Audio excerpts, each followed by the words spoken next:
అందరికీ జైభీమ్. నేను Rajesh Mahasena. Welcome to Mahasena media. Polavaram తొలిదశ పనులు పూర్తి, త్వరలో 12,157 కోట్లు. నిమ్మల రామానాయుడు గారు. కేంద్ర ప్రభుత్వం నుంచి వచ్చిన హామీ. అమరావతికి 15,000 కోట్లు వచ్చింది, పోలవరానికి త్వరలో 12,157 కోట్లు. పనులు ఎలా పరుగులెడుతున్నాయి చూడండి.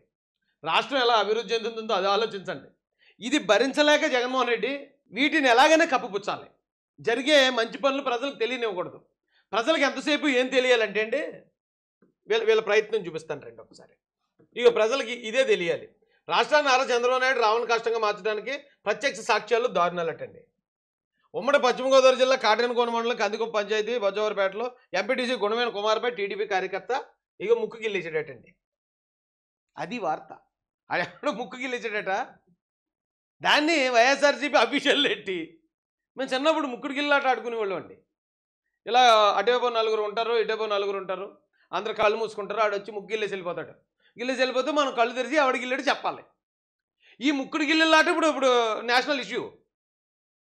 ఎంతకన్నా దరిద్రం ఉందండి. ముక్కు గిల్లేసాడా ఎవరు? ఎంపీటీసీది మళ్ళీ. అది వార్త. అమ్మ ఏం బతుకుతున్నారా బాబు. రాష్ట్రానికి ఇంత మేలు జరుగుతుంది, అది చెప్పరు. దరిద్రం ఎదవల్లారు.